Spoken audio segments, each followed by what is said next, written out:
Let me guess, you should probably be studying right now, right? But you just don't have the energy to. And this is something that I struggled with for years, especially at about 2 or 3 in the afternoon. So just after lunchtime, I'd have a massive drop in energy where I just honestly couldn't be bothered to do anything. And I struggled with this sudden drop in energy pretty much my whole life until about a couple of years ago. So in this video, I'm going to go through some of the things that worked for me.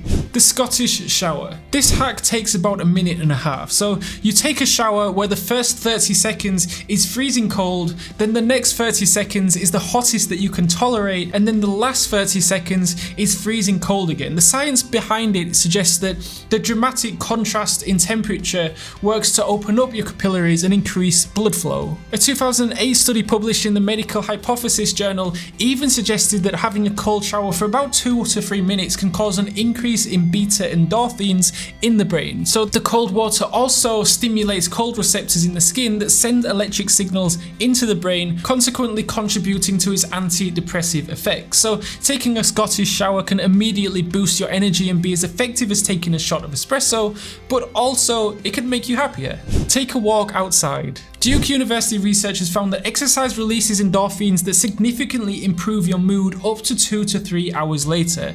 Not to mention the vitamin D you get from the sun can help mitochondria, the part of the cell that generates energy, something that you might be lacking in. And for me, this is probably my go-to strategy if I'm feeling tired or a bit unmotivated and uninspired during the day. So usually a quick 15 to 20 minute walk to get some fresh air and get the blood circulating. 90% of the time that will do the trick. And I'll come back to my office or my apartment or wherever it is that I'm working and I'll generally feel a lot better. There are numerous other strategies and kind of productivity hacks, if you like, that I use to make my 24 hours more productive, especially when I'm feeling tired or just unmotivated in general, because we all feel that way sometimes. I go for a few strategies in my Skillshare course that I launched a few months ago called How to Beat Procrastination, Master Self-Discipline and Productivity, because being productive isn't difficult. I mean, it's not that difficult to make your 24 hours super productive if you know what you're doing, if you're smart about it, if you implement specific habits and productivity hacks to make your life easier.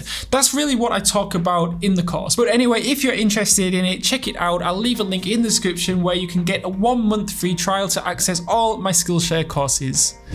Calorie intake. So consuming too few calories can cause your energy levels to drop. Your body obviously needs enough food for fuel, and if it isn't getting that, then your metabolism can slow right down to conserve energy, resulting in fatigue. But at the same time, eating too much can cause the same problem. I know with me, if I have a massive meal, especially if it's junk food, then I'll just want to sleep the rest of the day, right? I think it's called a food coma, where your body kind of goes into this state of fatigue because it has to digest all the food you just put in it. So everyone is different, but for me, I make sure that I don't have any super big meals because I know that that would just kill my productivity for the next few hours. Carbohydrates can be an incredible source of energy. When you eat them, your body breaks them down into sugar, which can then be used for fuel. However, the problem comes when you eat too many refined carbohydrates. So there are foods like white rice, like bread, pizza, breakfast cereals, that kind of thing. And although these carbs will give you almost immediate energy, they'll also spike your blood sugar levels, which will then subsequently fall,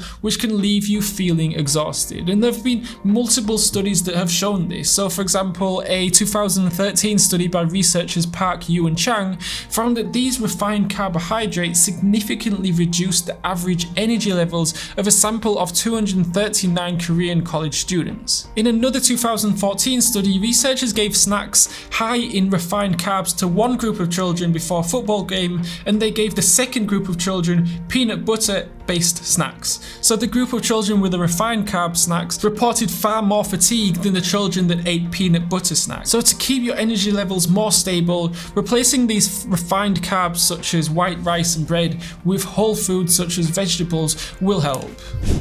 Hydration.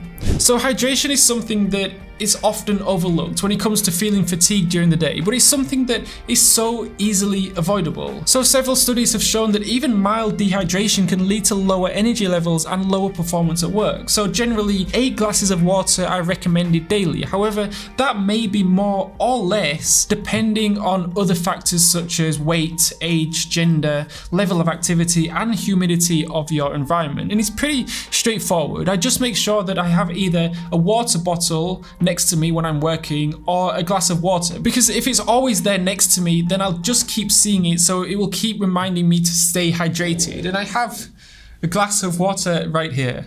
The power nap.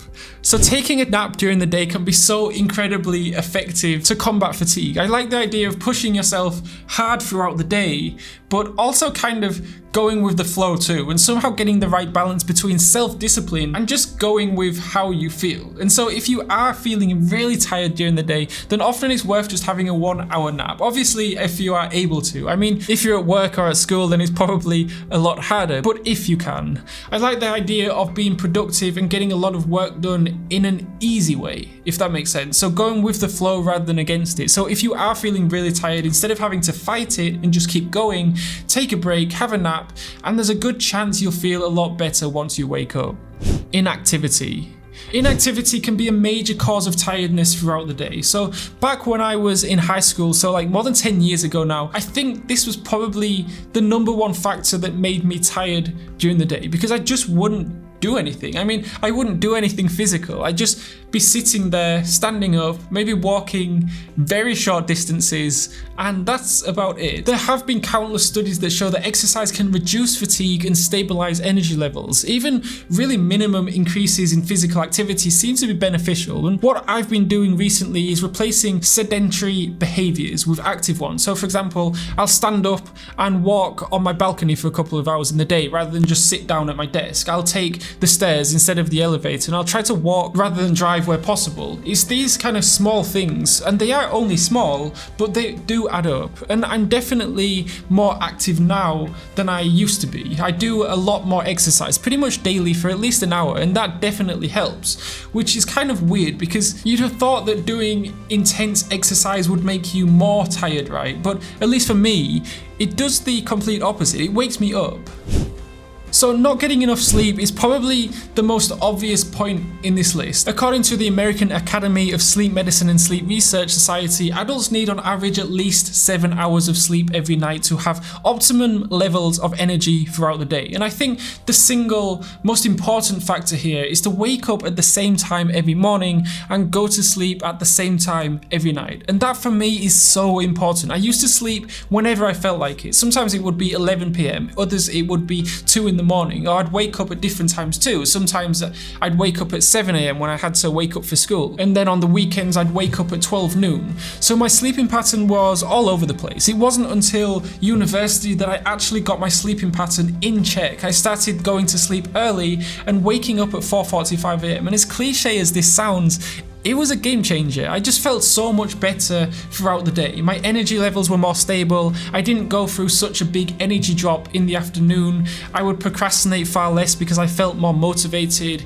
It was massive. And it's actually really easy to wake up early. I woke up at 4:45 a.m. every single day for 3 years at university, and I made an entire video of it on how you can wake up early surprisingly easily. You can click on the pop-up banner above to watch it. Alternatively, I made another video on 7 steps to significantly boost your motivation. You can click on the card on the screen. And finally, if you're truly ready to completely level up your studying, the Transform Your Grades course has a 50% promotional offer running. Click the link in the description below and I'll see you on the inside.